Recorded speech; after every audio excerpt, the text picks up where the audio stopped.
Apat na lang. As our verse, Colossians 3:15 says, let the peace of Christ dwell in your heart. Sa panahon ngayon, napakaraming mga mabigat, mga discouragement. Jesus Christ is the healer, and Jesus Christ is the Prince of Peace.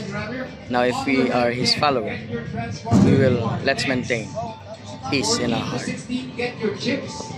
Matthew 5:19 says, blessed are the peacemakers, for they shall be called sons of God. Tara, chill lang. Kung may problema ka ngayon, pray mo lang kay Lord yan. Let's go. Let's enjoy life, and let's trust God for everything. Mapamabuti, mapamasama, plano mo. Alis natin mga worries, and let the peace of Christ dwell in our heart. Peace.